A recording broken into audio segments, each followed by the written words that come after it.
आपण आपला अध्याय आपण शिकणार आहोत. 10व्या अध्यायाचं नाव आहे विभूती योग. तर आता विभूती म्हणजे काय, तर भगवंतांचं ऐश्वर्य म्हणजे भगवान श्रीकृष्णाची आपण शक्ती पाहिल्या, विस्तारित शक्ती कशा आहेत त्या पाहिल्या बरं का. आणि आता आपण काय पाहणार आहोत, तर ऐश्वर्य कोणती आहेत ह्या निसर्गामध्ये म्हणजे भौतिक सृष्टीमध्ये विखुरलेली भगवंतांची, तर ही सगळी आपण पाहणार आहोत. मग ती कोणकोणती आहेत, तर ती आता आपण अभ्यासाला सुरुवात करूया. मग भगवंत काय सांगणार आहेत आजच्या अध्यायातून ते आपण पाहू.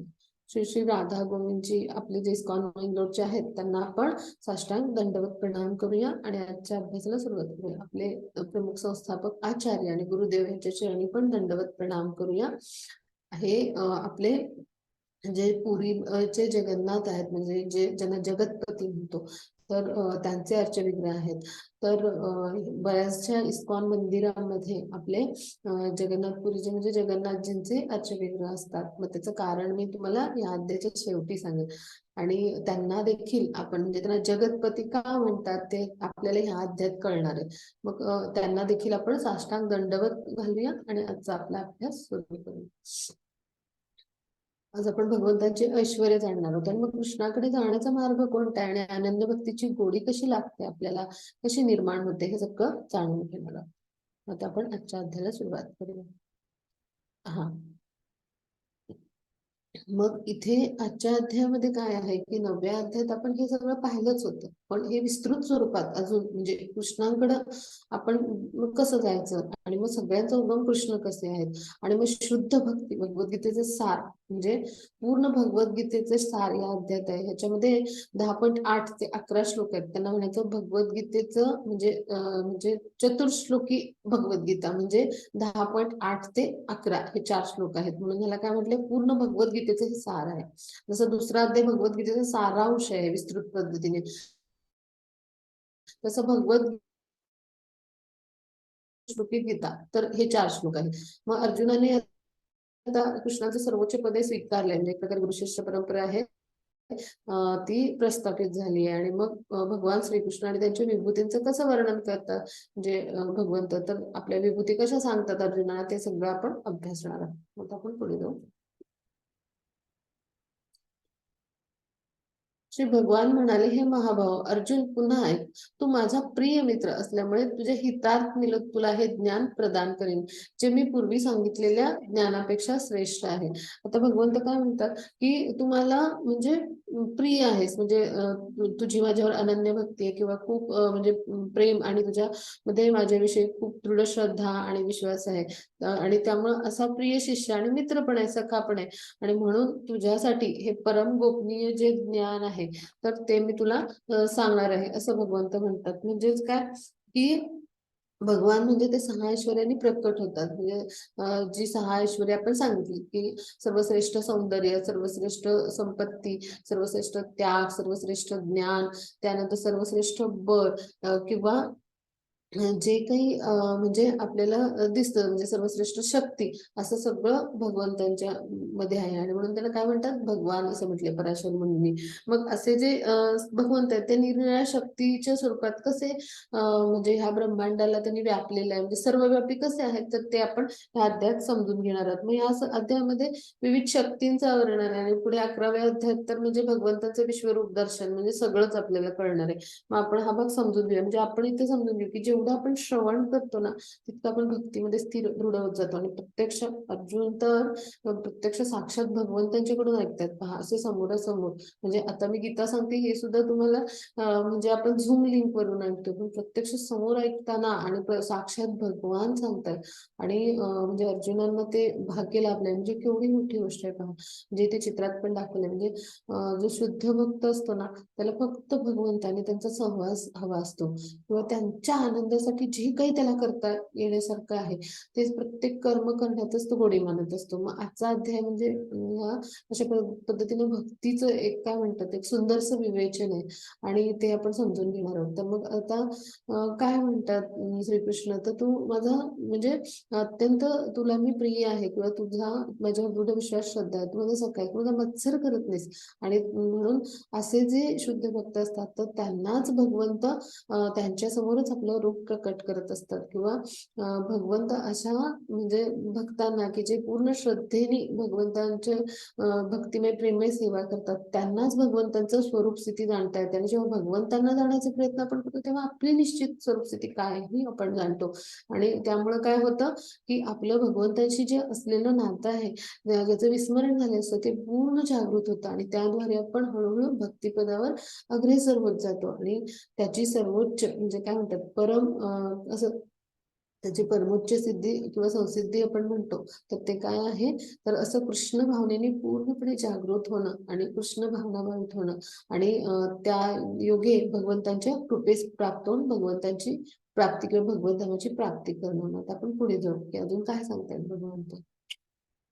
हा नमे विदु सुरगणा प्रभुवं न महर्षया अहमादिर्हि देवानां महर्षीणांच सर्वशा. माझी उत्पत्ती किंवा ऐश्वर्य देवतांना कळत नाही तसेच महर्षींनाही कळत नाही कारण सर्व प्रकारे देवतांचे आणि महर्षींचे मूळ मीच आहे. सर्व मनुष्यामध्ये मोहरहित झालेला जो मनुष्य मला अजन्मा अनादी सर्व जगताचा स्वामी म्हणून जाणतो तोच केवळ सर्व पापांपासून मुक्त होतो. आता इथे भगवंत काय म्हणतात ते चित्रात दाखवले पहा की हे सगळे देव देवता वगैरे म्हणजे जेव्हा भगवंत श्रीकृष्णांच्या स्वरूपामध्ये देवकी माता आणि वसुदेवांच्या पोटी जन्म घेऊन म्हणजे असा अवतार प्रकट करणार होते तर त्यावेळेला वेगवेगळे देवता आणि सगळे म्हणजे असे देवी देवता त्यांचं येणं जाणं असे म्हणजे अशा पद्धतीने म्हणजे ते येत जात असत म्हणजे असं वर्णन मिळतात वाचायला आपल्याला बरं का पुराणामध्ये. मग आता जेव्हा म्हणजे जेव्हा आपल्याला हे समजतं म्हणजे की वेगवेगळे वेदांमध्ये पण वर्णन आहे ब्रह्मसंहितेमध्ये की भगवंत हे सर्व कारणांचे कारण आहेत सच्चिदानंद विग्रह असं वर्णन आहे म्हणजे श्रीकृष्ण सच्चिदानंद विग्रह असं वर्णन आहे की गोविंदम आदिपुरुषम असं वर्णन आहे ब्रह्मसंहितेमध्ये. असे वेगवेगळ्या ठिकाणी आपल्याला म्हणजे श्रीकृष्णांना म्हणजे ते सर्वश्रेष्ठ पुरुष आहेत आदिपुरुष आहेत परमपुरुष आहेत सर्व कारणांचे कारण आहेत म्हणजे हे सगळं भगवंत आहेत म्हणजे हे सगळं म्हणजे भगवंत स्वतः आहेत म्हणजे सर्व कारणांचे कारण.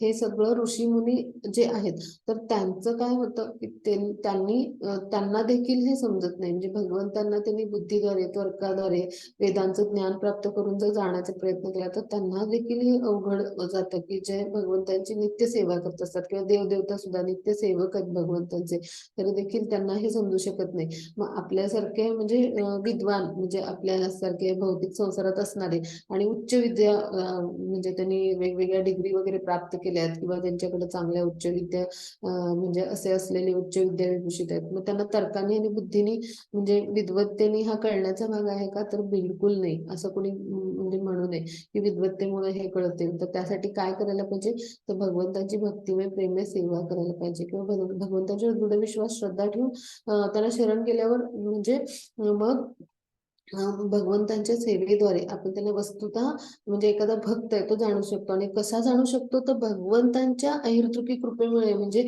सेवा केली म्हणून आपण जाणलो असं नसतं बरं का. म्हणजे याचं उदाहरण काय तर आपण आपली जी अपूर्ण इंद्रिय भौतिक ह्यानी प्रयत्नांची पराकाष्ठा करून जी गोष्ट भौतिक नाहीच आहे पूर्णपणे आध्यात्मिक आहे ती आपल्याला जाणताच येणार नाही बरोबर. मग त्यामुळे हे सगळं ऋषीमुनींनी जाणलंय. आणि मग जे नास्तिक असतात किंवा असुप्रवृत्तीचे तर त्यावर विश्वास ठेवत नाहीत ते भगवंतांना कुणीतरी मायावी समजतात किंवा सामान्य मनुष्यच समजतात. पण जे भक्त असतात ना तर त्यांचं म्हणजे त्यांचं हे सामान्य स्वरूप की त्यांच्याजवळ बुद्धी असली किंवा ते बुद्धिमान असले तरी ते ह्या म्हणजे भौतिक प्रकृतीमुळे असल्यामुळं आपल्या अपूर्ण इंद्रियांनी जाणू शकत नाहीत भगवंतांना हे भगवंत जाणतात आणि त्यांच्यासाठी ते मूळ दिव्य रूपात प्रकट होतात की जसं इथे आपण पाहतो की देवकी मातांच्या समोर ते मूळ दिव्य रूपात प्रकट झाले पण त्यांनी प्रार्थना केल्यावर त्यांनी म्हणजे बालक रूप धारण केलं. मग असं अशा पद्धतीने भगवंत अशा भक्तांसाठी प्रकट होत कारण ते जाणतात की सर्व शक्तिमान सर्वोच्च नियंत्रक असे कोण आहेत तर श्रीकृष्णच आहेत. मग त्यांच्या म्हणजे त्यांना त्यांच्यासाठी वेगवेगळ्या लीला करण्यासाठी भगवंत आणि भक्त यांच्यामध्ये प्रेमाचं आदान प्रदान होण्यासाठी म्हणजे भगवंत स्वतः मनुष्य रूपात अवतार धारण करून येतात आणि प्रकट होतात. आणि म्हणून ते स्वतः अशा लीलांद्वारे अहेतुकी कृपेद्वारे भगवंत समजू शकतात आपल्याला. किंवा असा जो भक्त असतो तो कृष्ण भावनेत असतो आणि कृष्ण भावना होत असल्यामुळे तो जाणतो की हेच परमपुरुष असे श्रीकृष्ण आहेत की जे दिव्य आहे, दिव्य पुरुष आहेत किंवा भगवान आहेत, परमेश्वर आहेत, ते तो जाणत असतो. आणि त्याला म्हणजे इतका दृढ विश्वास आणि श्रद्धा असते की त्याला फक्त भगवंतांच्या सेवा किंवा भगवंतांच्या संतुष्टीसाठी कार्य करण्यातच तो मग्न असतो. मग हा भाग आपण इथे जाणून घेतला पाहिजे. आणि हे सगळं म्हणजे महर्षी किंवा हे सर्व देवता जाणतात. आणि म्हणून भगवंत काय म्हणतात की देवता किंवा महर्षींना देखील मी कळत नाही बऱ्याचदा. आणि मग हे सगळ्यांचं मूळ म्हणजे कोण आहे, सर्व कारणांचं कारण म्हणजे मी आहे. मग भगवंतांना आपण वस्तुतः कसे जाणू शकतो, तर भगवद्गीतेतील हे जे उपदेश आहेत किंवा भागवतातील उपदेश आहेत यामधून आपण भगवंतांचं स्वरूप स्थिती समजू शकतो. आणि त्याद्वारे भगवंतांची भक्तिमय प्रेममय सेवा करून भगवंताच्या जेव्हा अहेतुकी अशा कृपेस प्राप्त होतो ना, तेव्हा निश्चितच भगवंतांना आपण जाणू शकतो. म्हणजे ती कृपा भगवंतांनी केल्यामुळं आपण किती अशुद्ध असलो किंवा अज्ञानी असलो तरी भगवंतांच्या कृपेस पात्र बनलो की आपल्याला नक्की भगवंतांना जाणता येऊ शकतं. मग हे भाग आपण आता शिकलो. मग ते असे जे मोहरहित म्हणजे काय की प्रकृतीच्या 3 गुणांच्या बंधनामध्ये जे बांधलेले असतात म्हणजे ते मोहामध्ये असतात असं म्हटले. म्हणजे मोहरहित म्हणजे 3 गुणांच्या प्रभावाखाली संमोहन होतं ना. म्हणजे आपण ते पाहिलंय चक्र की आसक्तीपासून संमोहित कसे होतात आणि मग पतन कसं होतं. तर मग त्या असे जे 3 गुणांच्या प्रभावाखाली असतात ते मनुष्य भगवंतांना म्हणजे म्हणजे ते अजन्मा किंवा अनादी आहेत भगवंत. म्हणजे पुरातन आहेत, पूर्वीपासून आहेत किंवा ज्यांना जन्म नाही मृत्यू नाही. भगवंत कसे आहेत, परिपूर्ण आणि आध्यात्मिक आहेत. जे पूर्णपणे त्यांचं आध्यात्मिक शरीर आहे आणि संपूर्ण जगाचे स्वामी आहेत, संपूर्ण ब्रह्मांडाचे स्वामी आहेत. असं जो जाणतो म्हणजे बुद्धीनेही जाणतो, ज्ञानाने म्हणजे तो ज्ञान संपादन करतो. त्याचबरोबर तो प्रमाणित आध्यात्मिक गुरूंच्या मार्गदर्शनाखाली विविध विधिविधानांचं पालन करून भगवंताची भक्तिमय प्रेममय सेवा करतो. आणि त्याद्वारे त्याला हे ज्ञान प्राप्त होतं. किंवा एखाद्या शुद्ध भक्ताच्या संगतीत आलं किंवा साधू गुरु शास्त्र आपण म्हटलं ना, ह्याद्वारे तो जाणतो.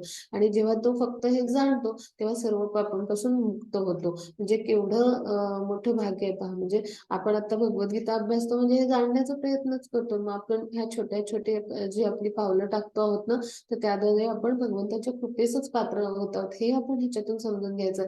आणि मग भगवंतांची आपल्यावर अहिर्तुकी म्हणजे आपली पात्रता नसताना, कोणतेही कारण नसताना त्याला म्हणायचं अहिर्तुकी कृपा कारण आपण अज्ञानी आहोत किंवा पतित जीव म्हटलं जातं.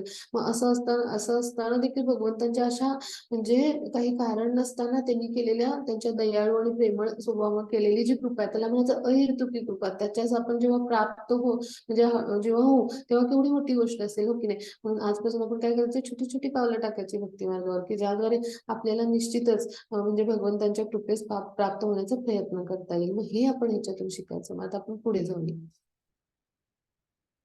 सप्तर्षीगण आणि त्यांच्या पूर्वीचे 4 महर्षी तसेच मनु मानवजातीचे प्रजापती माझ्या मनापासून निर्माण होतात म्हणजे माझ्यापासून उत्पन्न होतात. आणि विविध लोकांवरील निवास करणारे सर्व जीव त्यांच्यापासून उत्पन्न होतात. आता हा श्लोकामध्ये काय झालं, 7 महर्षी म्हणजे जे सप्तर्षी आपण पाहतो आकाशात ते सगळे. त्यानंतर त्यांच्या आधीचे 4 महर्षी म्हणजे काय की जे 4 कुमार आहेत ना, तर सनक, त्यानंतर सनकानंद, सनातन आणि सनक कुमार हे 4 कुमार बरं का.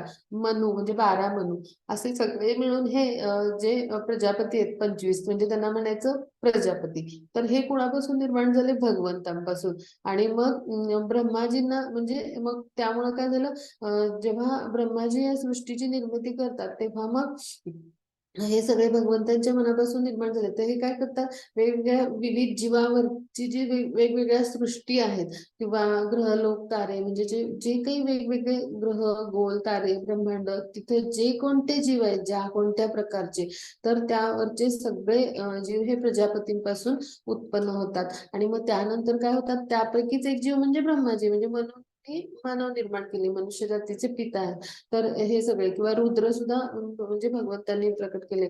मग असे जे मनू आहेत तर त्यांच्यापासून आपण निर्माण झालो म्हणून आपल्याला मनुष्य म्हणतात.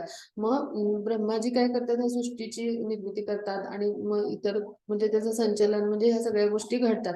म्हणजे हे सगळं जे आहे तर हे म्हणजे एक प्रकारे भगवंतांपासूनच उत्पन्न होतं. आणि भगवंत म्हणून काय म्हणतात की हे सगळं काही आहे ते माझ्यापासून उत्पन्न होतं. आता आपण पुढे जाऊ.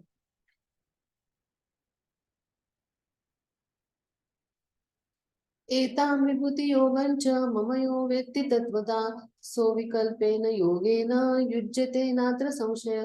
ज्याला माझ्या ऐश्वर्यांची आणि योग शक्तीची वास्तविकपणे खात्री पटते, तो अनन्य भक्ती योगामध्ये तत्पर होतो, यात मुळीच शंका नाही.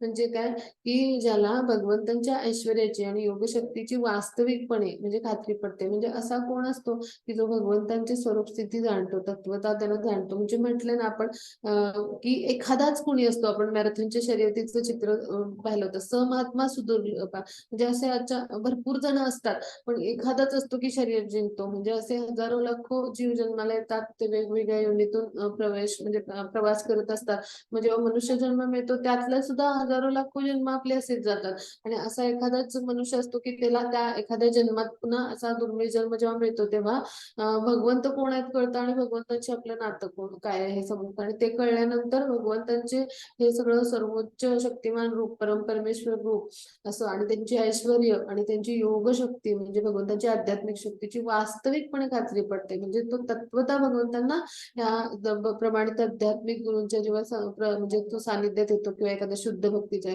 सानिध्यात येतो, किंवा साधू शास्त्र गुरु यांचा जो संग करतो, तेव्हा निश्चित त्याला हे ज्ञान प्राप्त होतं आणि त्याला खात्री पडते. आणि अनन्य भक्ती योगामध्ये म्हणजे कुठल्याही मनात शंका म्हणजे किंतु परंतु न ठेवता अनन्य भक्ती योग म्हणजे पूर्ण शरण जाऊन भगवंतांना जेव्हा तो शरण जातो तेव्हा त्यांच्याशी युक्त होतो आणि त्याच्यात तत्पर होतो. म्हणजे तो म्हणजे कृष्ण भावनेमध्ये येऊन भगवंतांचे म्हणजे भक्तिमय प्रेममय सेवेमध्ये तो दृढ दृढ होत जातो. म्हणजे दिवस रात्र काल महिने असं म्हणजे त्याला म्हणजे तत्पर होतो. मग तेव्हा काय होतं की म्हणजे तो तत्पर आणखी होतच जातो पुढे पुढे. तर आणि भक्ती योगामध्ये अजून अग्रेसर होत जातो. आणि मग कृष्ण भावना म्हणजे ही कशी सर्वांच्या म्हणजे काय सर्वांच्याही पलीकडे आहे, की त्या टप्प्यावर तो पोहोचतो. म्हणजे ती परमोच्च संसिद्धी मानली गेली आहे. आणि मग हे सगळं कोणामुळे घडतं, तर जेव्हा त्याला हे ज्ञान प्राप्त होतं आणि खात्री पडते. म्हणून भगवंत काय म्हणतात की तो अशा पद्धतीनं अनन्य भक्ती योगामध्ये तत्पर होतो, यात मुळीच शंका नाही. मग इथे चित्रात दाखवले पहा मथुरेमध्ये जेव्हा श्रीकृष्ण गेले होते तेव्हा ते कसं आहेत, कृष्ण या शब्दाचा अर्थ काय आकर्षण, म्हणजे कृष्ण कसे आहेत आकर्षक आहेत, सुंदर आहेत पहा. आणि त्यांना वेगवेगळे लोक म्हणजे मथुरेचे पाहायला आले ते कुतूहलामुळे. आणि इकडे काही ऋषीमुनी हार घेऊन येतात पहा, काही स्वागत करतायत, परत असं महालाच्या बाहेर येऊन स्त्रिया वगैरे उभी राहिल्यात. म्हणजे अशा पद्धतीचं काही जण म्हणजे त्यांना आदरातिथ्य किंवा स्वागत करायला उभे आहेत. म्हणजे अशा पद्धतीचं त्यांचं स्वागत होत असे. म्हणजे इतकं मधुर आकर्षक त्यांचं रूप होतं पहा. म्हणजे हे वर्णन आणि हे चित्र पाहूनच आपल्याला किती आनंद वाटतो पहा. म्हणजे प्रत्यक्ष किती सुंदर असेल हे दृश्य, म्हणजे आपण कल्पना करूया. म्हणजे अशा पद्धतीचे कृष्ण कसे आहेत आकर्षक आहेत. आणि भक्ती पण कशी आहे, त्यामुळे भक्ती पण जेव्हा कृष्ण कथा आणि कृष्ण लीलामध्ये पण आपण जेव्हा आसक्त होतो, का होतो कृष्ण म्हणजे ह्या शब्दातच म्हणजे अर्थच आकर्षण आहे. म्हणून भक्ती कशी कृष्ण आकर्षणी म्हणले, तिला शुभदा म्हणले. आणि मोक्ष लघु म्हणजे लघुकृत म्हटले. म्हणजे काय की इतकी भक्तीमध्ये अवीट गोडी आहे की त्यापुढे आपल्याला मोक्ष सुद्धा तुच्छ वाटतं. म्हणजे भक्ताला असंच असतं, त्याला भगवंतांचा सहवास आणि भक्त आणि भगवंत यांच्या प्रेमाचं जे आदान प्रदान असतं ना, तेच त्याला अत्यंत आवडत असतं आणि त्यांच्या संतुष्टीसाठी तो कार्य करत असतो. मग आपण पुढे जाऊ. अहं सर्वस्य प्रभवो मत्त सर्व प्रवर्तते इति मत्वा भजन्ते मां बहुधा भाव समन्विता. मीच सर्व प्राकृत आणि आध्यात्मिक जगतांचा उत्पत्ती करताय, सर्व काही माझ्यापासून उद्भवते. जे बुद्धिमान मनुष्य पूर्णपणे जाणतात ते माझ्या भक्तीमध्ये संलग्न होतात आणि अंतःकरणपूर्वक मला भजतात. आता आपली चतुश्लोकी गीता म्हटले मी, त्याच्यातला हा पहिला श्लोक आहे. आता आपण ना हा क्रम लक्षात ठेवूया. म्हणजे पहिल्यांदा काय म्हणतात की अहम सर्वस्य प्रभो मत्त सर्व प्रवर्तते, म्हणजे मीच सर्व या भौतिक म्हणजे भौतिक आणि आध्यात्मिक जगाचा उत्पत्ती करता, म्हणजे हे सगळं भगवंतांनी निर्माण केलंय. कसं निर्माण झालं, कसं निर्माण करतात, सगळं आपण अभ्यासलं आतापर्यंत, हो की नाही? मग हे निर्माण करणारं सगळं मीच आहे आणि हे सगळं माझ्यापासूनच निर्माण होत आहे. हे एखादा बुद्धिमान मनुष्य ज्ञानाने तो जाणतो, समजून घेतो बुद्धीने, हे ज्ञान प्राप्त करून भगवंतांचं कर्म कसं आहे, त्यांचा जन्म कसा होतो, मग भगवंत ही सृष्टी ब्रह्मांड कसं निर्माण करतात, आतापर्यंत आपण अभ्यासलो, हो की नाही? मग असं जाणून घेतो आणि मग तो माझ्या भक्तीमध्ये संलग्न जातो. म्हणजे भजनते माम बुधा, म्हणजे काय भजनते या शब्दाचा अर्थ इथं भजणे म्हणजे काय, भगवंतांची भक्तिमय प्रेमय सेवा करणे. म्हणजे पूजा म्हणजे वर्शिप म्हणजे पूजा फक्त, पण भजनते म्हणजे काय, भक्तिमय प्रेमय सेवा, म्हणजे त्यात सगळं आलं, हे नवविधा भक्तीपासून सगळं, म्हणजे ह्या सगळं आलं, सेवा. मग असे संलग्न होतात भगवंताची, म्हणजे ते भक्तिमय प्रेमय सेवा करायला लागतात आणि अंतःकरणपूर्वक भजतात, म्हणजे काय, भगवंतांच्या सेवेमध्ये रममाण राहतात. म्हणजे काय, बुद्धीने आपण जाणून घेतलं आणि भगवंतांच्या भक्तिमय प्रेमय सेवेला सुरुवात केली, म्हणजे अशा पद्धतीने. म्हणजेच काय, की हा पहिला टप्पा झाला आपला. कृष्ण भावना आपल्याला समजली आणि त्यानंतर आपण भगवंतांच्या सेवेमध्ये रत होण्याचा, रममाण होण्याचा प्रयत्न सुरू केला. ठीक आहे, आता आपण पुढे जाऊया.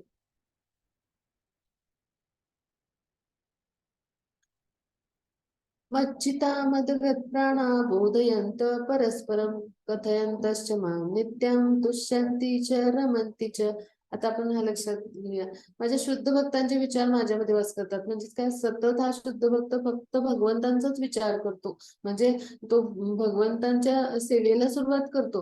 मग त्यानंतर त्याच्या मनात भगवंतांना मी संतुष्ट कसे करेन, त्यांच्या संतुष्टीसाठी कसे कार्य करेन, हेच विचार असतात. भगवंतांसाठी मी अजून कसा म्हणजे भोग अर्पण करेन सुंदर पद्धतीनं, अजून छान छान पदार्थ कसे करेन, 56 भोग कसे अर्पण करेन, त्यानंतर भगवंतांचं जे सुंदर म्हणजे पोशाख मी कसे आणेन, सुंदर सुंदर फुलं कसे आणेन, मग सुंदर पद्धतीने मी त्यांना दागिने कसे अर्पण करेन, म्हणजे असं सगळं त्यांच्या मनात असतं. म्हणजे असं सतत ते कृष्णांच्या विचारात असतात. मग ते पूर्ण आपलं जीवन कृष्णांच्या सेवेसाठी अर्पण करतात, त्यांच्या भक्तिमय प्रेममय सेवेमध्ये अर्पण करतात. आणि मग ते जेव्हा एखाद्या अशा भक्तांच्या सानिध्यात येतात की ज्यांची श्रीकृष्णावर श्रद्धा आहे किंवा जे श्रीकृष्णांच्यावर पूर्ण विश्वास ठेवतात किंवा ज्यांचा दृढ विश्वास आहे, तर त्यांना पण ते काय, किंवा एखादे शुद्ध भक्त असतील किंवा एखादे साधक असतील, त्यांच्या ते संपर्कात आले, तर त्यांना पण ते काय सांगतात, कृष्णांच्या विषयीच सांगतात, कृष्णांच्या विषयीच बोलतात, त्यांच्या कथा, लीला, नाम रूपीचं गुणगान करतात. आणि अशा पद्धतीनं ते त्यांनाही आनंद देतात आणि स्वतःही आनंद मानतात किंवा समाधान मानतात. म्हणजेच काय,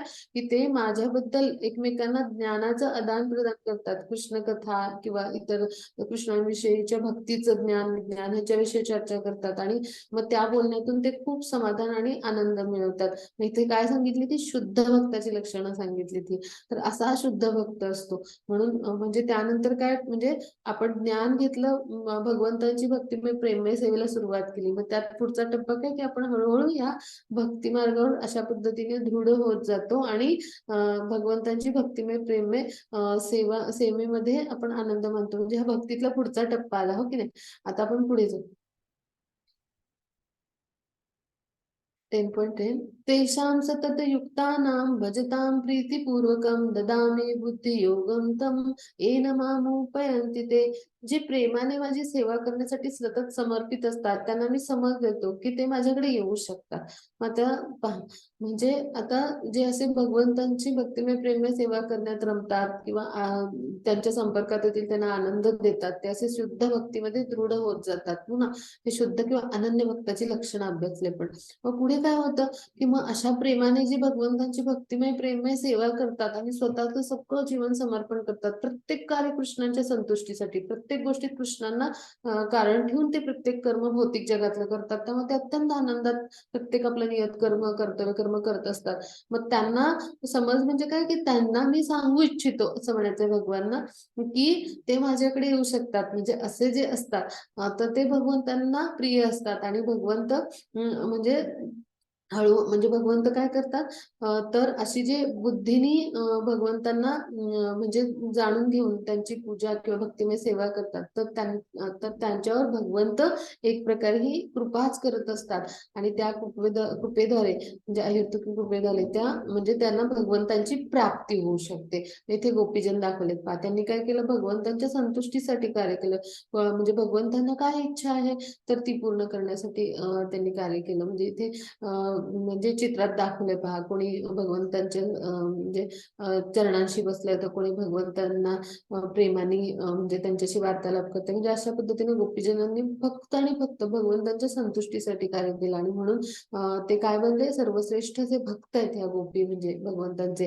म्हणजे अशा पद्धतीने त्यांना भगवंतांची प्राप्ती झाली किंवा भगवत धामाची प्राप्ती झाली. मग आता आपण हा तिसरा टप्पा अभ्यासला. मग आता आपण पुढे जाऊया. तेषामेवानुकम्पार्थ महमं ज्ञानजं तम नाशयामात्मभावस्तो ज्ञानदीपेन भास्वता. त्यांच्यावर विशेष अनुग्रह करण्यासाठीच त्यांच्या हृदयात वास करणारा मी ज्ञानरूपी तेजस्वी दीपाने अज्ञानामुळे उत्पन्न झालेल्या अंधकाराचा नाश करतो. म्हणजे काय, की मग भगवंत काय करतात, की मग अशा भक्तां म्हणजे ते प्राप्त तर करू शकतात, त्यांच्यावर ते कृपा करतात. मग ती कशी करतात, तर त्यांच्यावर विशेष कृपा म्हणजे करण्यासाठी भगवंत काय करतात, प्रत्येकाच्या हृदयात परमात्मा स्वरूप स्थित आहेत ना, हृदयात वास करणारे जे भगवंत आहेत ते काय करतात, की ज्ञान देतात आपल्याला आतून. चैत्य गुरु म्हणतात त्याला. तर ते ज्ञान भगवंत आपल्याला देतात आणि त्या तेजस्वी दीपाने म्हणजे अज्ञान म्हणजे आपण ज्ञान ह्याला तेजस्वी दीप किंवा ज्ञान म्हणजे प्रकाश म्हणतो पहा.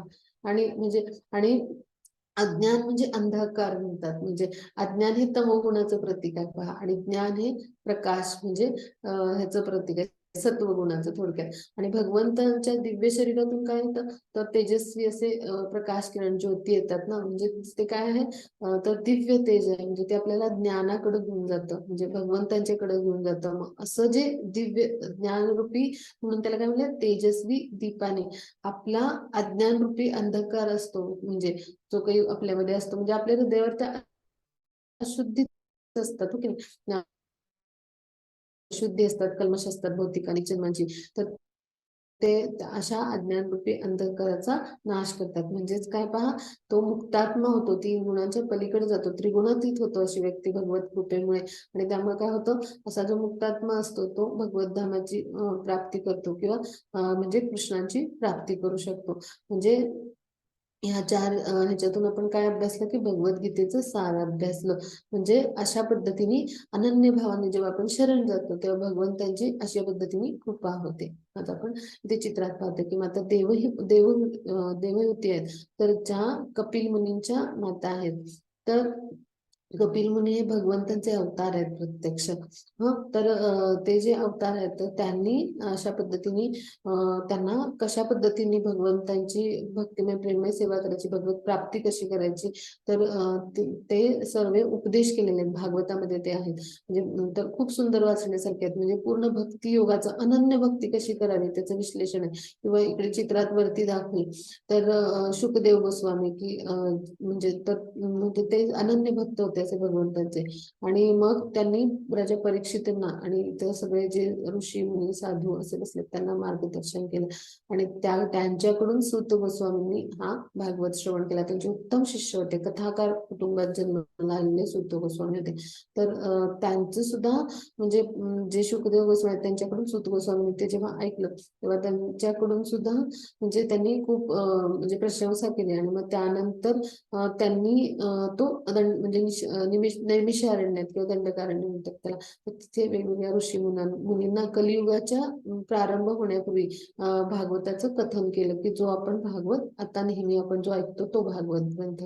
तर तो म्हणजे अशा पद्धतीने आपल्यापर्यंत सूत गोस्वामीच्या माध्यमातून पोहोचलेला आहे. आता आपण म्हणजे हे सगळे काय अनन्य भक्त आहेत. आणि एखादा अनन्य भक्त शुद्ध भक्तच भगवंत काय आहे हे समजून आपल्याला सांगू शकतो. हा भाग आपण इथून समजून घेतला. आणि त्या कथा किंवा ते काय होतं, तर म्हणजे आपण पाहिलं ना, तुष्यंतीचे रमंतीचे म्हणजे असे भगवत भक्त आपण स्वतःही आनंद समाधान घेतात कृष्ण कथा आणि लीलामध्ये. आणि इतरांना पण आनंद देतात. मग आपण तेच पाहिलं हो की नाही. भागवतामध्ये काय, तर कृष्णांचं कथा लीला म्हणजे ह्यांचं वर्णन आहे. म्हणजे भगवंतांचं नाम गुण रूप त्यासोबत काय आहे, उपदेश आहेत. पण कधी म्हणजे भागवत आपण पाहिला तर तिथे लीलांचं गुणगान आणि वर्णन आहे. त्यामुळे तो अत्यंत मधुर आणि श्रवणीय असा ऐकण्याचा आहे. आपण निश्चित ऐकावं, म्हणजे भागवत रोज ऐकावा, की ज्यामुळे कृष्णांची आपल्याला प्राप्ती होते असं म्हणतात. अर्जुन उवाच परं ब्रह्म परं धाम पवित्रं परमं भवान् पुरुषं शाश्वतं दिव्यमादिदेवमजं विभुम् आहुस्त्वमाशुर आहुस्त्वामृषयः सर्वे देव शिन नारदस्तथा असितो देवलो व्यासः स्वयं चैव ब्रवीषि मे. अर्जुन म्हणाला, तुम्हीच पुरुषोत्तम भगवान परमधाम परम पवित्र परम सत्य आहात. तुम्ही शाश्वत दिव्य आदिपुरुष अजन्म विभू आहात. नारद असित देवल आहात. व्यास यांसारख्या महर्षींनी तुमच्याबद्दल या सत्याला पुष्टी दिली आहे. आणि आता तुम्ही स्वतःही तुम्हीही मला तेच सांगत आहात. म्हणजे काय, की अर्जुननी काय सांगितलं, की तुम्ही पुरुषोत्तम भगवान आहात. आता हे सगळं अर्जुन का सांगतात, तर इथे गुरु शिष्य परंपरा आहे, जी भगवंतांनी अर्जुनांना शिष्य त्यांना म्हणजे शिष्य म्हणून स्वीकारून प्रस्थापित करण्याचा प्रयत्न केला, की जी म्हणजे लोप पावली होती, तर ती पुन्हा प्रस्थापित केली आहे या माध्यमातून. आणि मग ते सगळं ऐकल्यानंतर म्हणजे अर्जुन काय म्हणतो भगवंतांना, की तुम्हीच परमपुरुष आहात किंवा तुम्हीच पुरुषोत्तम भगवान आहात. मग हे सगळं किंवा परमधामात परम पवित्र हे तो का म्हणतो, तर ह्यामागे सुद्धा कारण आहेत. तर ती आपण आता अभ्यासणार आहोत, की अशा पद्धतीने वर्णन अर्जुनाने का केलंय, की तुम्ही पुरुषोत्तम. आता पुरुषोत्तम का म्हटलंय, तर आपण पाहिलं की सर्व जीवांना बीजप्रदाता कोण आहेत, भगवंत आहेत. म्हणजे भगवंतांच्याकडून सर्व जीवांची उत्पत्ती झाली. म्हणजे सर्वांचे बीजप्रदाता कोण आहेत, पुरुषांमध्ये उत्तम. म्हणजे पुरुष म्हणजे म्हणजे की जो आपल्या म्हणजे एखाद्या मातेच्या गर्भामध्ये म्हणजे बीज म्हणजे गर्भामध्ये वीर्य रूपाने तो काय करतो, बीजरोपण करतो. मग अशा पद्धतीनं भौतिक प्रकृती योनीमध्ये आपल्यासारखे जीवात्मे जे असतात ते गर्भस्थ करतात भगवंत. आणि त्यांच्या एके वेळी एका नेत्र कटाक्षाने म्हणजे ह्या घटना घडतात. म्हणजे किंवा त्यांच्या मनात फक्त आलं म्हणजे संकल्प किंवा त्यांच्या इच्छेने या गोष्टी घडतात. म्हणजे पहा, आपल्या मनात आलं तर आपल्याला गोष्टी काही करायला जमतच नाहीत आणि पुन्हा एवढे करून ते मनासारखं होतच असं नाही. पण भगवंतांच्या मनात आलं, इच्छा झाली म्हणजे की ते सत्य असतं. म्हणजे पहा, जे परम सत्य आहे ते म्हणजे भगवंतांची इच्छा असतं. आणि त्यांच्या मनात जेव्हा येतं आणि ती इच्छा होते, तेव्हा त्यांच्या फक्त इच्छेनेच गोष्टी घडतात. म्हणजे भौतिक प्रकृती आणि याची निर्मिती होते. आणि ते फक्त एखादा नेत्र कटाक्ष टाकतात, तेव्हा काय होतं, ह्या भौतिक प्रकृतीमध्ये जीवात्मे असे गर्भस्थ केले जातात. म्हणजे जशी गर्भरोपणाची क्रिया घडते त्या म्हणजे इतकं म्हणजे परम ऐश्वर्य भगवंतांकडे आणि सर्वोच्च शक्तिमान असे म्हणजे सर्वात श्रेष्ठ सबल भगवंतांकडे. म्हणजे आपण कल्पना करू शकतो काही सगळे. म्हणून काय, भगवान पुरुषामध्ये उत्तम असे भगवान सहा ऐश्वर्याने विचार. मग परमधाम म्हणजे काय, की जेव्हा भगवंतांची प्राप्ती होते तेव्हा आपल्याला आपोआपच गोलोक वृंदावन कृष्ण लोकांची प्राप्ती होते, हो की नाही. म्हणजे भगवंत प्राप्त झाल्यावर आपल्याला दुसरं काही म्हणजे मिळण्यासारखं आणि प्राप्त होण्यासारखं उरतच नाही, हो की नाही. म्हणून त्याला परमधाम म्हणलं. परमपवित्र म्हणजे काय, तर भगवंतांच्या प्राप्तीमुळे किंवा भगवंतांचा संग केला, भगवंतांच्या पवित्र नामाचा आपण नुसता महामंत्राचा जप जरी केला तरी काय होतं, की आपली शुद्धीकरणाची प्रक्रिया सुरू होते. म्हणजे आपल्याला आपल्या ज्या म्हणजे दूषित आपलं जे हे आहे जीवन म्हणजे प्रकृतीच्या 3 गुणांनी, तर ते काय होतं, शुद्धीकरणाची प्रक्रिया सुरू होते. म्हणजे आपण या मायेच्या 3 गुणांपासून हळूहळू मुक्त व्हायला सुरुवात होतो. म्हणजे अशी शुद्धीकरणाची म्हणजे भगवत भक्तीची कृष्ण भावनेची क्रिया आहे. मग त्यामुळे त्याला काय म्हणजे परम पवित्र असं म्हटले. मग परम सत्य म्हणजे काय, की भगवंत हेच अंतिम सत्य आहेत. म्हणजे सर्व कारणांचे कारण आदी पुरुष किंवा सर्व सृष्टीचे निर्माते सर्वोच्च नियंत्रक असे कोण आहेत, भगवान आहेत. शाश्वत आहेत म्हणजे पूर्वीपासून ते म्हणजे सदैव उपस्थित आहेत. शाश्वत दिव्य म्हणजे काय, की त्यांचं शरीर आध्यात्मिक आहे आणि त्यांचं कार्य आहे ते आपले विचार बुद्धी किंवा कल्पना ह्याच्या पलीकडं असं आहे. म्हणजे ते दिव्य स्वरूपाचं आहे. म्हणजे त्याला अचिंत्य भेदाभेद तत्व म्हटले. आदिपुरुष म्हणजे गोविंदम आदिपुरुषम असं म्हटलंय ब्रह्मसंहितेमध्ये उल्लेख आहे. तर आदिपुरुष म्हणजे पूर्वीपासून उपस्थित असलेले असे पुरुष. अजन्म म्हणजे ज्यांना जन्मही नाही मृत्यू नाही, ते प्रकट होतात वेळोवेळी पृथ्वी तलावर. आणि कशासाठी प्रकट होतात, तर धर्म धर्माची जी म्हणजे घसरण धर्मतत्वांची झालेली असते किंवा धर्मतत्वचा ऱ्हास झालेला असतो, तर त्याची पुनर्स्थापना करण्यासाठी असे विभू असे म्हणजे ते आहेत. म्हणजे अशा पद्धतीने ते कसे आहेत, सर्वशक्तिमान असे आणि म्हणजे आध्यात्मिक असे आहेत आणि सर्वोच्च नियंत्रक असे म्हणजे सर्व कारणांचे कारण असलेले भगवंत आहेत. आणि हे सगळं म्हणजे फक्त अर्जुन म्हणजे श्रीकृष्णांची प्रशंसा करणे म्हणत नाही, तर त्यांनी वेदांचं अध्ययन केलं ना गुरुग्रही जाऊन. मग वेदा अनेक ऋषी मुनी किंवा अनेक जे असे तत्ववेत्ते म्हणजे नारद असित देवल व्यास यांसारखे महर्षी आहेत की ज्यांनी ह्याच्यावर भाष्य लिहिलीत वेगवेगळी. त्याला पण अभ्यासलं ना सगळ्या ज्ञानांचं सार. मग अशी वेगवेगळी तत्वज्ञान ज्यांनी लिहिलीत अशा ऋषी मुनींनी, त्यांनी देखील तुमच्याबद्दल ह्या सत्याला पुष्टी दिली. म्हणजे त्यांनी त्यांच्या वेगवेगळ्या तत्वज्ञानामध्ये सगळीकडे हेच सांगितले. जिथं तिथं हे उल्लेख मिळतात की गोविंद आदिपुरुषम, श्रीकृष्ण म्हणजे श्रीकृष्ण सच्चिदानंद विग्रह, असे वेगवेगळी वर्णन आहेत. श्रीकृष्ण परम पुरुष असं पद्धतीने म्हणजे उल्लेख आहेत वेगवेगळ्या ठिकाणी. मग ही पुष्टी मिळते. आणि आता तुम्ही मला तेच सांगत आहात म्हणजे आपल्यासारख्या सामान्यांना उद्या कोणी प्रश्न उपस्थित केला तर अर्जुनांनी अशा पद्धतीने ही गुरु शिष्य परंपरा आहे ती अशा पद्धतीने स्थापित केली आणि स्वतः भगवंतांना शिष्य म्हणजे गुरु म्हणून त्यांनी स्वीकारले. आणि अशा पद्धतीने हे एक प्रकारचं आपण म्हणतो ना की घोषणा केली की अशा पद्धतीने तुम्ही सुद्धा मला तेच सांगत होता. कारण भगवंतांना तो आपल्या समोर पाहतोय याची म्हणजे याची देही याची तर तुम्ही तेच सांगताय आणि आधीपासून पण हेच सांगण्यात आले. म्हणजे पहा अर्जुनाने ही एक प्रकारे प्रमाण दिली. पुढे जाऊन कोणी भगवंतावर म्हणजे विश्वास ठेवला नाही किंवा भगवंतांच्या विषयी म्हणजे जे सत्य आहे ते मान्य नाही नसेल त्यांना, तर निश्चितच त्यांना हे कळावं की भगवंत हेच परमपुरुष आहेत. आणि ते फक्त नुसत्या तत्वज्ञानाने किंवा नुसत्या शास्त्रीय प्रमाणांनी ते स्वतःला म्हणजे मी भगवंत आहे असं प्रकट करत नाहीत बरं का. तर ते स्वतः आपलं विश्वरूप दर्शन आणि समोर त्यांनी प्रकट केले स्वतःला. म्हणजे प्रत्यक्ष कृतीने सुद्धा त्यांनी दाखवले. म्हणजे की आपलं स्वरूप म्हणजे आहे तिथे रथावर बसून आणि रणांगणावर बसून त्या रथात ते सारथ्य करतात. अशा वेळी त्याला विश्वरूप दर्शन घडले की पुढच्या अध्यायात ते जाणं. म्हणजे असे जे भगवंत आहेत तर त्यांच्याबद्दल हे सगळं मी जाणले. आणि तुम्ही म्हणजे मी तर जाणले, ह्या महर्षींनी सुद्धा पुष्टी दिली आणि आता तुम्ही मला सांगत आहात असं अर्जुन म्हणतो. आता आपण पुढे जाऊ. हे कृष्ण, तुम्ही जे सर्व मला सांगितले ते मी पूर्णतः सत्य मानतो. हे भगवान, देवता तसेच दानव तुमचे व्यक्तित्व जाणू शकत नाहीत. म्हणजे देवता किंवा दानव म्हणजे हे काय आहे, तर हे सगळे बद्ध जीवात्मे म्हणजे आहेत आपल्यासारखे. आणि मग तुम्ही जे सांगितले पूर्ण सत्य आहे, मी स्वीकार करतो. का केलं ते गुरु शिष्य परंपरा आहे ती स्थापिली गेली एक प्रकारे आणि ही स्थापना होणं आवश्यक आहे. म्हणजे आणि त्यामुळं पूर्ण सत्य मानतात ते, त्याचा स्वीकार करतात. आणि मग ते सांगतात की देवता आणि दानव हे तुम्हाला जाणू शकत नाही. कारण देवतांचं पण काय होतं, आपल्यासारखे बद्ध जीव आहेत ते, तर काय करतात ते आपल्यासारखेच ते संमोहित असतात की स्वतःला कधी कधी कर्ता मानतात. त्यांना ज्या भौतिक शक्ती भगवंतांनी दिलेल्या आहेत आणि त्यांना जे कार्य दिलेले आहेत ते करत असताना कधी कधी त्यांना देखील हा संभ्रम होतो त्यांचा आहे. तेही नातं भगवंतांशी असलेले त्यांना विस्मरण होतं आणि ते स्वतःला कर्ता मानतात. आणि मग काय करतात, ह्या प्रत्येक गोष्टीचा उपभोग करण्यासाठीच आपण आहोत असं त्यांना वाटतं.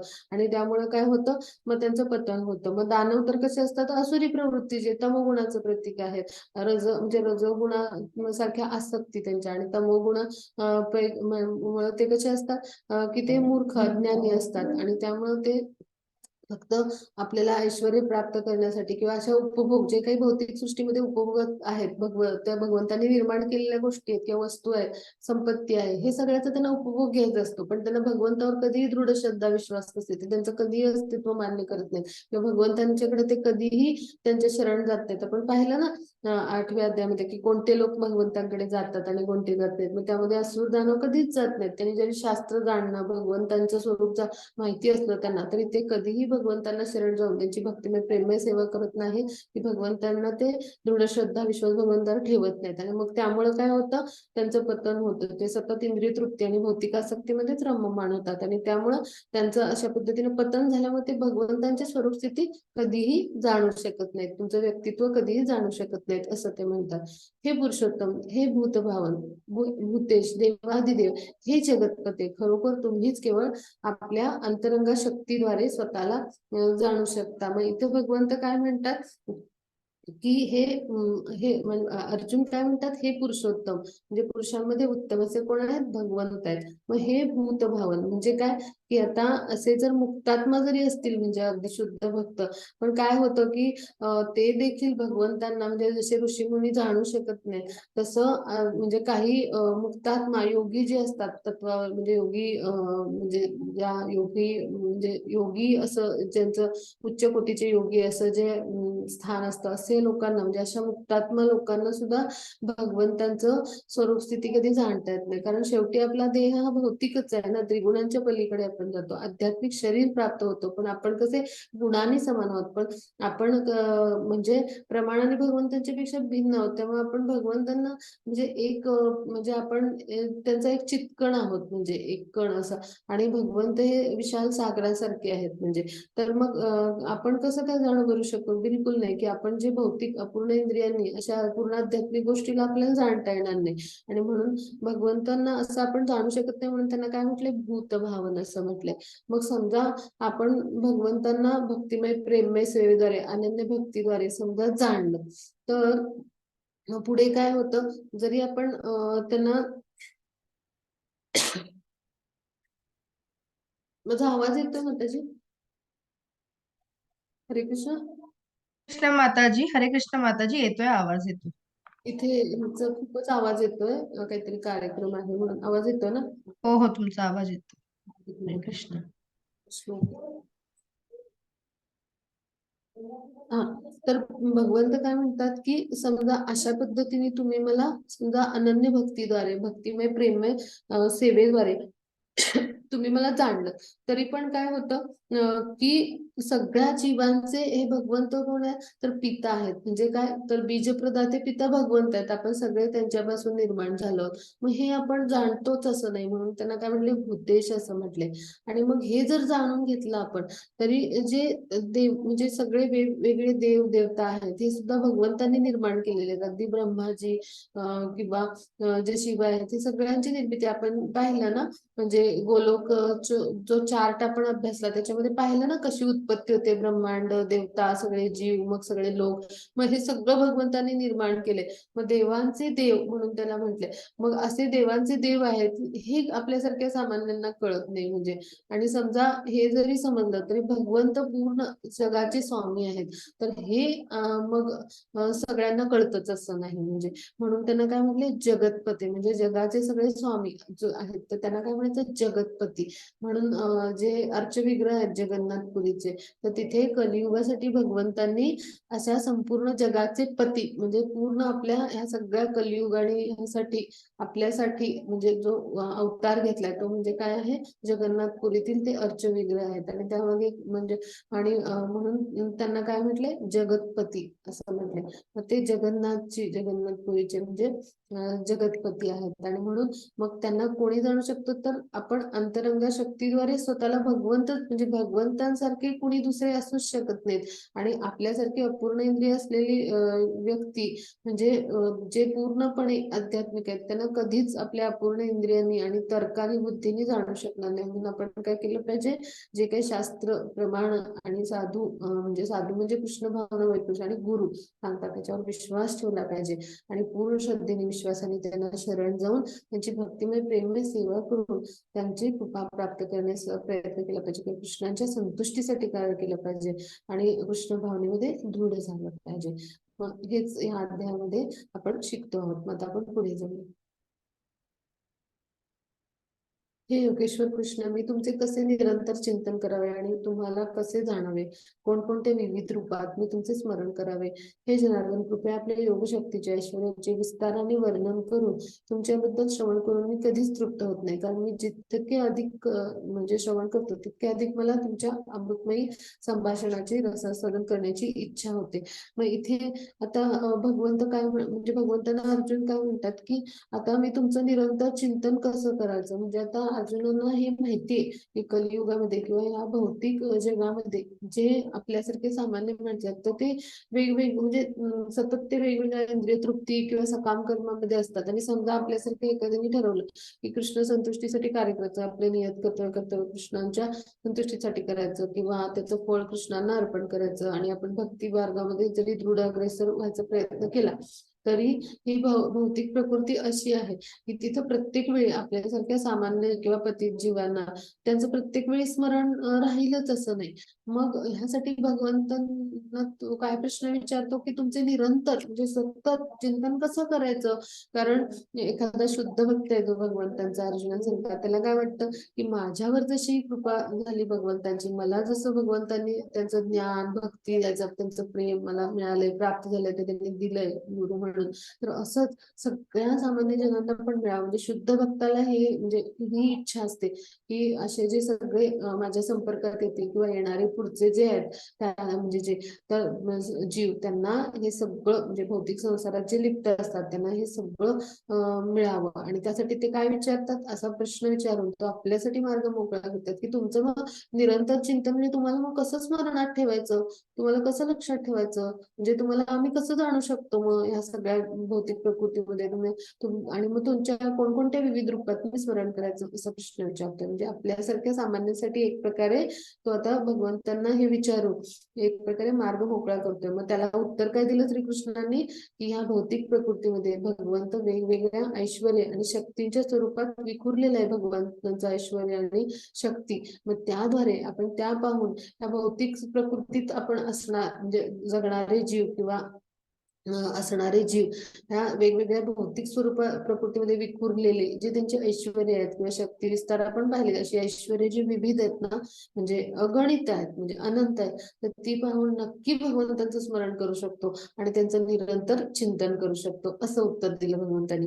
मग ते म्हणतात की मग ते काय म्हणतात, हे जनार्दन तर कृपया आपल्या योग शक्तीचं आणि ऐश्वर्यांचं म्हणजे मला वर्णन करून सांगा, म्हणजे जेवढं तुमच्याबद्दल ऐकेल तेवढं मला म्हणजे समाधानच होत नाही. अशी म्हणजे इतकं कृष्ण कथा कृष्ण लीला यांची रुची म्हणजे जेव्हा आपल्याला येते तेव्हा त्या आसक्ती इतक्या वाढत जातात कृष्णांमध्ये, कृष्णांच्या विषयी जाणून घेण्यात, कृष्णांचं स्वरूप कसं आहे, त्यांचं गुण कसे आहेत, त्यांचं रूप कसं आहे, मग कृष्ण कसे प्रकट होतात, कृष्ण दिव्य लीला कशा करतात, की आपल्या सगळ्या ह्या भौतिक ज्या म्हणजे इंद्रिय तृप्तीच्या गोष्टी हळूहळू क्षीणच होत जातात आणि आपण कृष्ण भक्तीमध्ये दृढ होत जातो. आणि मग काय होतं, कृष्णांच्या विषयी आपल्याला तीव्र आकर्षण आणि त्यामुळे भाव भक्ती निर्माण होते आणि त्यातून प्रेम भक्ती निर्माण होते. हा सर्वोच्च टप्पा आहे भक्ती मार्गातला की प्रेम भगवत प्रेम म्हणजे की जे आपल्याला होतं म्हणजे जेव्हा आपल्या हृदयात विशुद्ध प्रेम किंवा विशुद्ध चेतना होती या भौतिक प्रकृतीमध्ये येण्यापूर्वी. पण आपला जेव्हा भौतिक प्रकृतीची संग झाला तेव्हा काय झालं, रजोगुणाशी संग होऊन त्याचं कामामध्ये रूपांतर झालं आणि हे चक्र चालू झालं मग काम क्रोध. आणि त्यामुळे काय झालं की आपण दूषित झालो या सगळ्या अशुद्धीने. आणि म्हणून आपण काय केलं पाहिजे, पुन्हा भगवंताशी असलेलं नातं आहे त्याचं म्हणजे विस्मरण झालं ते जागृत केलं पाहिजे की पुन्हा आपल्याला विशुद्ध चेतनेमध्ये यायचंय. मग ह्यासाठी काय केलं पाहिजे, नवविध भक्ती भगवंताची भक्तिमय प्रेममय सेवा. म्हणून अर्जुन काय म्हणतो, जितकं ऐकू श्रवण तेवढं कधीच तृप्त म्हणजे वाटत नाही किंवा तुमचं अमृतमय संभाषण किंवा हे सगळं म्हणजे रसास्वाद करायची सतत इच्छा होते. म्हणजे भगवंताला नेहमी श्रीकृष्णाचा संग सहवास किंवा श्रीकृष्णांची भक्तिमय प्रेममय सेवा किंवा विविध त्यांचे विविध विग्रहांची सेवा. आणि तर प्रत्यक्ष भगवंत समोर आहे म्हटल्यावर त्यांचं संभाषणच ऐकत राहूया असं वाटतंय पहा. म्हणजे असे कृष्ण कसे आहेत, आकर्षक आहेत आणि भगवंतांचं सानिध्य असं दिव्य आहे. म्हणून काय म्हणजे भक्ती कशी शुभदा आहे, आपल्या मनाला आनंद देणारी आणि अमृततुल्य म्हणजे संवाद अमृततुल्य आहेत म्हणजे. आणि त्यामुळे काय होतं, आपल्याला परम शांती आणि आनंद वाटतो म्हणून ते कसे अमृता समान म्हटले म्हणजे. आणि म्हणून भक्तीला काय म्हणतात, ती कृष्णाकर्षणी आनंददायी शुभदा किंवा आपल्या मोक्षाला सुद्धा तुच्छ अशी करणारी कोण आहे, भक्ती आहे. मग आता आपण पुढे जाऊ. श्री भगवान म्हणाले, ठीक आहे मी तुला माझ्या विलोभनीय अभिव्यक्तीबद्दल सांगेन, परंतु ज्या प्रमुख अभिव्यक्ती आहेत त्यांचेच मी कथन करीन. कारण हे अर्जुन माझे ऐश्वर्य अनंत आहेत. म्हणजे आता भगवंत म्हणतात माझे इतके ऐश्वर्य आहेत की त्यातले काही प्रमुख शक्ती मी सांगेन, इतकी अनंत आहेत. अभिव्यक्ती म्हणजे प्रकटीकरण, तर ते मी सांगेन. मग आता भगवंत काय काय सांगतात, कोणतं कथन करतात ते पाहूया. हा तर पुढची स्लाइड घेऊया. हा म्हणजे आता आदी अंत मध्य असं कोण आहेत? भगवंत आहेत. मग आदित्यमध्ये कोण आहेत? तर सूर्य भगवंत आहेत. हा मग त्यानंतर सर्व तेजामध्ये कोण आहे? तर भगवंत स्वतः आहेत, म्हणजे जे प्रकाश आहे तेज आहे. मग मरुद्रणामध्ये कोण आहेत? तर मरीची भगवंत आहेत. नक्षत्रामध्ये कोण आहेत? तर म्हणजे चंद्र भगवंत आहेत. मग वेदामध्ये कोण आहेत? तर सामवेद भगवंत आहेत. देवतांमध्ये इंद्र भगवंत आहेत. इंद्रिय जी आहेत वेगवेगळी, त्यात मन म्हणजे भगवंत आहेत आपलं पहा. म्हणजे आपल्याकडे किती गोष्टी आहेत पहा. हा म्हणजे किती ह्या प्रमुख आहेत. काही काही प्रमुख गोष्टी आहेत, म्हणजे किती सगळ्या असतील पहा, म्हणजे आपण कल्पनाच करू शकत नाही. सगळंच भगवंतांनी केलेलं आहे आणि सगळीकडेच भगवंत आहेत, पण त्यातले प्रमुख आपण ऐकतो. मग सजीवांमधली जीवनशक्ती म्हणजे चेतनाशक्ती भगवंत आहेत. रुद्रामध्ये भगवान शिव, यक्ष आणि राक्षसामध्ये कुबेर, पुरोहितांमध्ये बृहस्पती, पुराणामध्ये स्कंद पुराण, जलधरामध्ये सागर म्हणजे सागरासारखा मोठा विशाल कुठलाही सागर समुद्र म्हणजे भगवंतांचं रूप आहे. म्हणजे तर समुद्र पाहिल्यावर आपल्याला नक्की म्हणजे आपल्याला आपण समुद्र पाहिल्यावर आपल्याला नक्की आठवण होईल ना की हे प्रत्यक्ष भगवंत आहेत, हो की नाही. त्यानंतर महान ऋषीमध्ये भृगू, त्यानंतर कंपन म्हणजे जी स्पंदन असतात त्यामध्ये ओम, ओमचे नाद तत्व, त्याच्यावर क्लिनिकल ट्रायल्स वेगवेगळ्या स्पिरिच्युअल ट्रायल्स घेतलेत पाहतात. ते ओम म्हणजे ओंकार म्हणजे कोण आहे? तर भगवंत आहेत. आपण ओंकार करू तेव्हा आपल्या लक्षात राहील ना की आपण कृष्णांनाच अनुभवतो आहोत.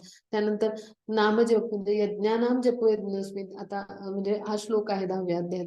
तर हे म्हणजे कोण आहेत? तर भगवंत. इथे हा श्लोक आहे म्हणून हे आता आपण जिस्ट बनवले, पण ह्याच्यामध्ये श्लोक आहे ह्याच्या संदर्भात. तर ते म्हणजे भगवंत आहेत. म्हणजे नामजप म्हणजे जो यज्ञ म्हणलाय कलियुगासाठी काय नाम संकीर्तन यज्ञ. मग हे सगळे विविध जे यज्ञ सांगितलेत आपण अभ्यासले ना, द्रव्य यज्ञ, स्वाध्याय यज्ञ, तपयज्ञ. मग ह्या सगळ्यामध्ये कुठला यज्ञ? तर जप यज्ञ म्हणजे भगवंत स्वतः आहेत. म्हणजे आपण पवित्र महामंत्राचा जप करतो तर तिथे नाम घेतो, तिथे भगवंत स्वतः असतात. आपण त्यांचा संग करतो, हा भाग आपण लक्षात घेतला पाहिजे. मग आजच्या गोष्टीमध्ये सर्वश्रेष्ठ वृक्षामध्ये वटवृक्ष भगवंत आहेत, म्हणजे तो अश्वत्थ म्हणतो आपण तो. नंतर नारद, देवता ऋषींमध्ये नारद, गंधर्वामध्ये चित्ररथ, सिद्ध प्राण्यांमध्ये कपिला, घोड्यांमध्ये उच्छश्रवा, सॉरी भगवानांचे जे वेगळे हत्ती आहेत त्याच्यामध्ये ऐरावत नावाचा जो इंद्राचा हत्ती आहे तो म्हणजे कोण आहेत? भगवंतांचे स्वरूप आहेत. म्हणजे सगळं काही भगवंत आहेत पहा. मग त्याची पुढची स्लाइड घेऊ. हा आता मध्य म्हणजे पण भगवंत आहेत. मग पुरुषांमध्ये सर्वश्रेष्ठ असा म्हणजे कोण? सम्राट म्हणजे राजा म्हणजे भगवंत असतात. म्हणजे जो राजा असतो तो भगवंतांचं रूप असतं. म्हणजे पूर्वी म्हणजे राज्य कारभार आणि राजा असते तर ते म्हणजे भगवंत असतात. म्हणून त्यांना भगवद्गीता शिकवली जायची की त्याद्वारे भगवत प्राप्ती कशी करायची आणि तिथल्या नागरिकांना आणि जनतेला भगवंतांची कृपा कशी प्राप्त करायची यासाठी मार्गदर्शन राजा करत असे. आणि त्यामुळे त्यांना भगवद्गीता सांगितली जायची महर्षींना, राजर्षींना. आणि आपण अभ्यासला ना की विवस्वानाला पण म्हणून भगवंतांनी सांगितले होते सूर्यलोकाचा कोण आहे? राजा आहे म्हणून त्याला सांगितले. असे जसं सगळ्या राजांना सांगितली होती त्यापूर्वीच्या काळात. त्याद्वारे ते नागरिकांना भौतिक जंजाळात अडकण्यापासून कसं संरक्षण करतील, तर हे त्याचं ध्येय असायचं. मग शस्त्रामध्ये वज्र, आपण इंद्राकडे जे असतं ना ते भगवंत. गायीमध्ये सुरभी म्हणजे जी गोलोक वृंदावनमध्ये स्वर्गामध्ये असतात. उत्पत्तीच्या कारणापैकी कंदर्प, सर्पामध्ये वासुकी, नागामध्ये अनंत, देवता जलचरामध्ये वरुण देवता भगवंत, दिवंगत पूर्वजामध्ये आर्यमा. म्हणजे ते काय की आता यमलोकाचे देव यम, तसं जे म्हणजे दिवंगत पूर्वज म्हणजे जे पितृ लोक आहेत ना आपले जे पित्र आहेत तर त्यांचे कोण आहेत तिथले स्वामी? तर आर्यम म्हणून आहेत ते.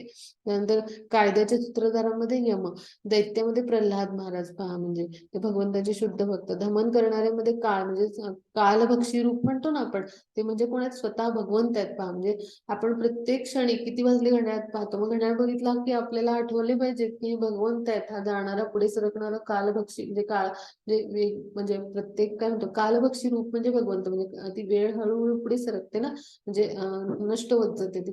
आपलं कर्म जसं पुढे जात राहतं तसं तसं भगवंत काय म्हणतात की मी कालभक्षी रूपाने म्हणजे प्रकट होतो. म्हणजे पुढे सरकणारा काळ किंवा वेळेचा पालक, मग हे म्हणजे भगवंत आहेत. मग घड्याळ पाहिलं की आपल्याला भगवंत आठवले पाहिजेत.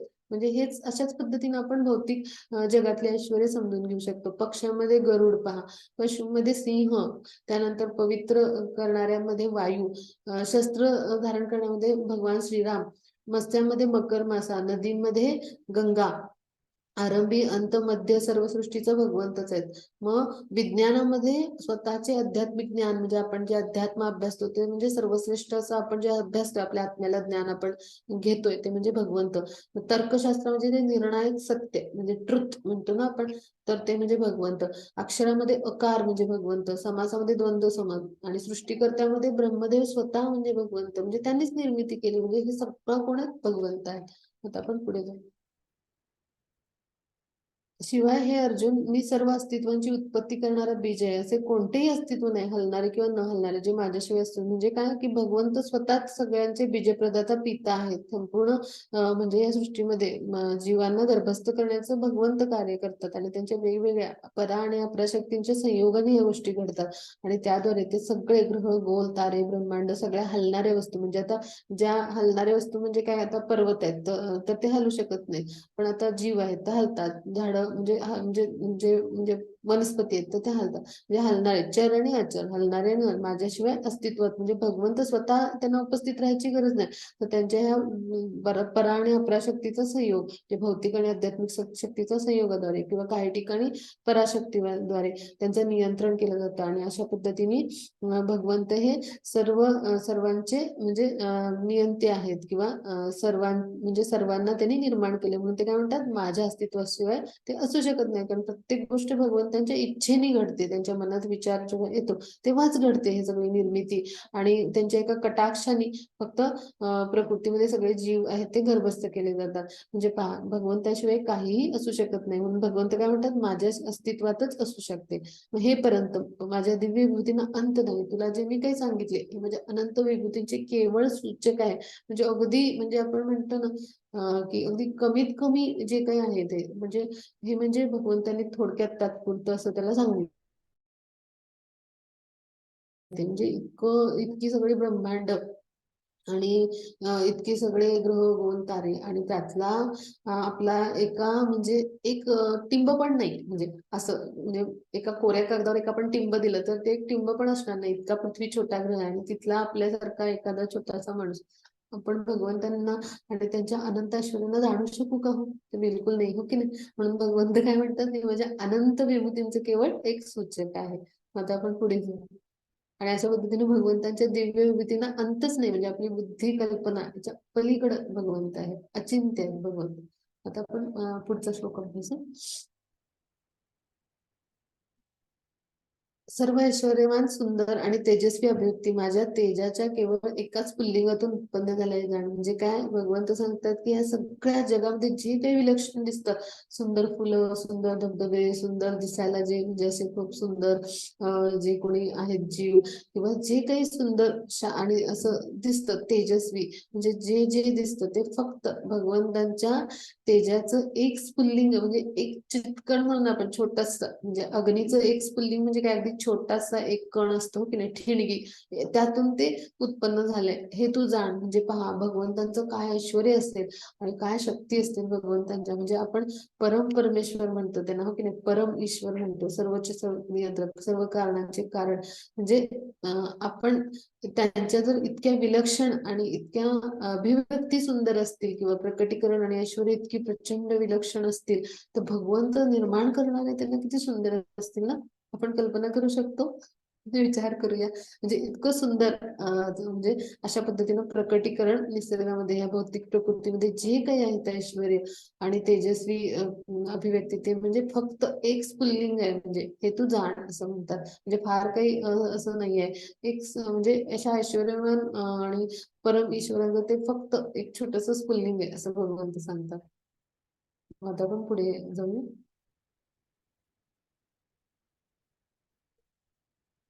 परंतु हे अर्जुन, या साऱ्या सविस्तर ज्ञानाची काय आवश्यकता आहे? माझ्या केवळ एकाच अंशाने मी संपूर्ण विश्व व्यापून धारण करून राहिले आहे. म्हणजे काय की हे सगळं मी इकडे हा आहे, तिकडे तो आहे, म्हणजे हे सगळं मी तुला आता सांगितलं की मी वासु नागामध्ये म्हणजे वासुकी आहे किंवा हत्तीमध्ये ऐरावत आहे, अस्त्रामध्ये वज्र आहे. मग हे सगळं एवढं सविस्तर तुला जाणून घ्यायची काय आवश्यकता आहे? केवळ मी माझ्या एका अंशाने, म्हणजे काय, एक अंश म्हणजे काय की जेव्हा आपण निर्मिती पाहिली ब्रह्मांडाची होते तेव्हा जेव्हा या ब्रह्मांडामध्ये गर्भोदकशाही विष्णू प्रवेश करतात आणि मग त्यानंतर काय होतं की आपल्या प्रत्येक म्हणजे चराचरातल्या प्रत्येक गोष्टीमध्ये म्हणजे चराचर व्यापून टाकण्यासाठी क्षीरोदकशाही विष्णू काय करतात परमात्मा स्वरूप अणु रेणूमध्ये म्हणजे अगदी अणुच्या अंतरात देखील प्रवेश करतात सूक्ष्माती सूक्ष्म होऊन म्हणजे जसा आपला आत्मा आहे आपल्या एका केसाच्या म्हणजे जो टोक आहे त्याचा 10,000वा भाग करू इतका छोटासा आहे आत्मा म्हणजे आपल्याला दिसूच शकत नाही तो मग त्यामुळं म्हणजे ते काय म्हणतात एका अंशानेच मी पूर्ण जग व्यापलेले म्हणजे असं भगवंतांनी मग एका अंशानेच हे सगळं चराचर सृष्टी व्यापलेली आहे म्हणजे त्यांच्यासाठी असं फार मोठं काही करायची गरजच नाही म्हणजे असे इतके ऐश्वर्यवान म्हणजे सर्वश्रेष्ठ जगातलं ऐश्वर्य भगवंतांच्याकडे आहे हे तू जाण आणि त्यामुळं जेव्हा एखादा भक्त हे सगळं भगवंतांच्या विषयी जाणतो तेव्हा त्यांनी काय केलं पाहिजे तर भगवंतांना पूर्णपणे शरण जाऊन देणे भगवंतांची काय केली पाहिजे भक्तिमय प्रेमय अशी सेवा केली पाहिजे किंवा भगवंतांची स्वरूप स्थिती जाणल्यानंतर आपण भगवंतांचे नित्य दास आहोत आणि भगवंत आपले नित्य स्वामी आहेत हे नातं जे आहे तर हे त्यांनी जागृत केले पाहिजे म्हणजे ह्याने भगवंतांच्या विषयी आपण जाणलं पाहिजे की कृष्णाने शिव किंवा ब्रह्मदेव यांना सुद्धा निर्माण केलंय या वेगवेगळ्या देवतांना सुद्धा आणि या सगळ्या विभूती ह्या भगवंतांची काय ऐश्वर्य आहेत आणि त्याद्वारे काय करतात भगवंत या सृष्टीमध्ये वेगवेगळ्या स्वरूपात आणि वेगवेगळ्या म्हणजे चर अचर अशा सगळ्या गोष्टींमध्ये सगळीकडे ते व्यापून राहिलेले आहेत आणि मग ह्याच्यातून आपण काय समजून घ्यायचं तर अशा पद्धतीने जेव्हा आपण भगवत भक्तीमध्ये भगवंताचं हे स्वरूप जाणून भक्ती सेवेमध्ये स्वतःला दृढ करतो पूर्ण श्रद्धेने आणि पूर्ण समर्पणाने म्हणजे पूर्ण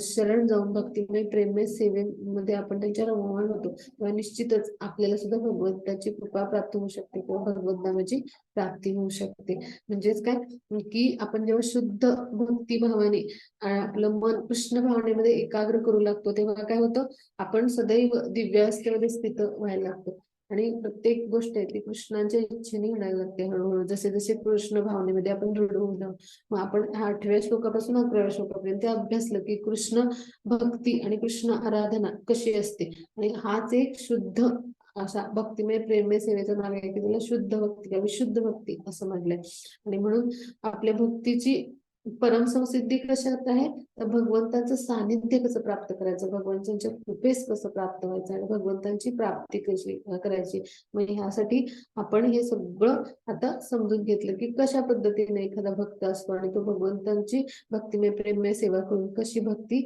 त्यांची प्राप्त करतो आणि त्यांच्या कृपेस प्राप्त होतो कृपेला तो प्राप्त होतो मग इथे हा आपला अध्याय संपला तर कोणाला काही शंका असतील तर आपण विचारूया